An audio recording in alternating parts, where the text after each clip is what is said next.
How to fix the battery saver on Life360? Hey guys, welcome back to the channel. On today's video, we will see 4 issues related to battery saver. So first of all, you need to start by updating your Life360 application. For this, open your App Store or Play Store, search for Life360 and tap on update if update is available. Moving on to step 2, you'll have to turn off the battery optimization.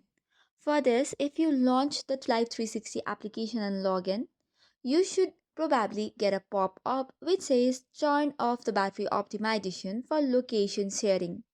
From here, you can directly tap on go to settings and then solve the issue of battery optimization. However, if you do not see the pop-up, you do not have to worry.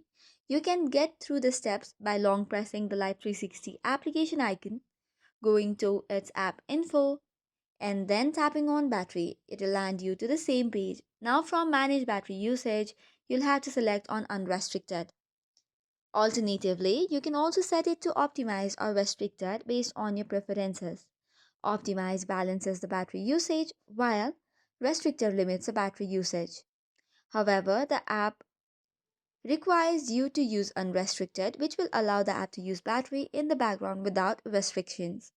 So this is all for today's video. For more such contents, do not forget to hit the like and subscribe button. Thank you and keep watching.